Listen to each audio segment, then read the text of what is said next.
Hi, I'm Don Scholl, Superintendent of Parks, Sports Fields and Trees for the City of Tracy. I'm here today to talk a little bit about what we do here on our facilities to make them some of the best fields in the region, and also to introduce you and talk about the history of our sports fields, what we've done to improve them, and why we have policies in place to protect them. One of the other tools we'll be implementing this year is the use of the Sports Turf Managers Association's Playing Condition Index. It'll give us a quantitative measure of the condition of our fields over a period of time and help us make adjustments to our maintenance practices as needed. I've put together a slideshow for you to introduce you to the history of the fields, the condition they were in just a few short years ago, and show you some of the processes we put in place to make the fields playable, safe, and keep them in top condition for years to come.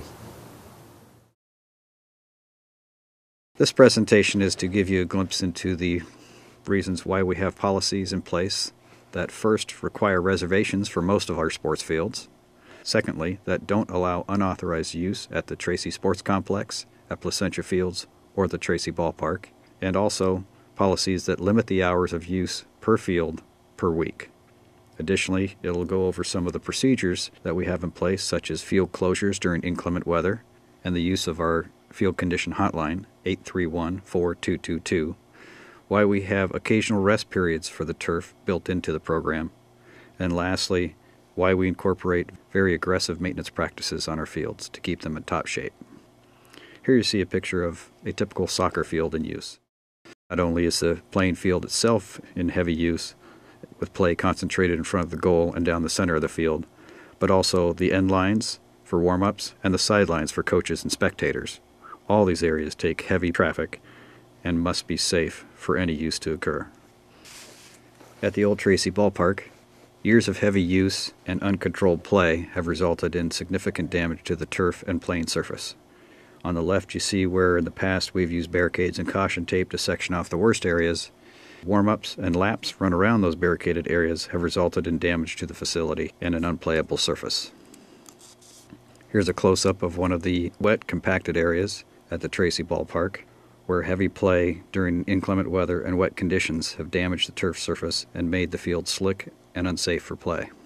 At Veterans Park, one of our newer parks here in Tracy, heavy uncontrolled use has thinned the turf and caused damage that will require significant effort to repair. Notice the orange paint put in place by one of the teams that uses this site for practice. Heavy concentration of play throughout that painted area results in damage and an unplayable surface. Placentia Fields, also known as Detention Basin Number 5, is first and foremost a detention basin for rain runoff. This often results in significant flooding of not only the parking lot and channelways near the detention basin, but also the fields themselves. Notice how clear the sky is in this picture. It takes days and sometimes even weeks for this area to become playable again. At Placentia Fields, even a light to moderate rain can result in saturated conditions that persist for days and even weeks at a time. Before putting these fields back in play, we have to make sure that footing is good and we minimize the potential for player injury. Here are some recent photos of Placentia Fields. On the right you see a typical example of goal mouth. Wear and tear to the front of the goal area is very common. On the left is soccer field number 3 at Placentia Fields. That area had recently been seeded and was beginning to germinate, and unfortunately one of our user groups overlapped their field onto the section that was closed. Major damage occurred to the field that took weeks and weeks to repair. Our ball field infields also suffer from drainage problems and wet, muddy conditions. Here at the Tracy Ballpark, even though there are only a few areas that show standing water, the entire field is far too muddy for play. It is slick and unsafe for the infielders. Notice the field closure sign. We use these signs and again our field condition hotline to keep our players and our user groups informed. Here's an example of what foot traffic on a muddy infield can do. This damage can take significant effort to repair and keep the field out of play for even longer. The infields at the Tracy Sports Complex are not immune to the drainage problems inherent throughout Tracy. Here in this picture, you see the infield on softball field number 2. Notice the standing water down the first base line and behind home plate. In order to resolve the standing water and poor drainage problems on these infields in an economic fashion, we deep tine aerate the fields. Notice the picture on the upper left. On the right-hand side are the holes that are left behind. These holes are approximately 6 to 8 inches deep. We follow up that process with top dressing. The top dressing material used in this case, showing being distributed on the bottom left photo, is a calcined clay product which is high in porosity. It not only wicks the water away from the surface, but has the added benefit of retaining moisture at a much better level during the hot summer months. The bottom right-hand photo shows this calcined clay product being drug into the holes. Once the infield material is spread, the fields are regraded. A slight slope away from the pitcher's mound and home plate area pushes the water to the outer edge of the infield and into the outfield turf. The upper left-hand photo here shows the fields being regraded. The upper right-hand corner then shows the infield being compacted. The bottom left-hand photo shows the pitching rubber area being recompacted with a heavy clay product. This is also done in the batter's boxes. This prevents the areas from being dug out and holes becoming a safety concern. On the bottom right, you see the finished product with a final top dressing of calcined clay product nail drug into the surface and spread evenly. Once again, you see the infield prior to the renovation and the poor drainage that persisted. And here you have the finished product, an infield that is safe, well drained, and provides a consistent, playable surface for everyone to enjoy. And finally, you see a safe, high-quality field, the ultimate goal for all our work. The soccer fields at the Tracy Sports Complex, which opened in November of 2002, have always been a source of concern. Early on, play was uncontrolled, and the fields rapidly began to decline, as depicted here in these photos. Ultimately, after only 2 seasons of soccer play, the soccer fields were almost completely devoid of turf and completely unsafe for play. Probably the major cause of the problems we've had on our fields is not simply attributed to uncontrolled play, but also to the soil types inherent to our field.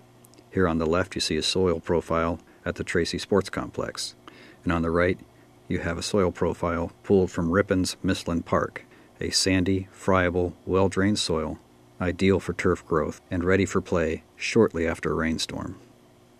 I've included this photo to demonstrate the impacts of the heavy clay soils of Tracy on our equipment. These aeration tines are of a very heavy steel. The 4 on top have been snapped off, and of course on the bottom you have one completely bent and distorted. One service that we employed in order to help improve conditions on our sports fields at the Tracy Sports Complex was to bring in a company with specialized equipment that is used to drill and fill.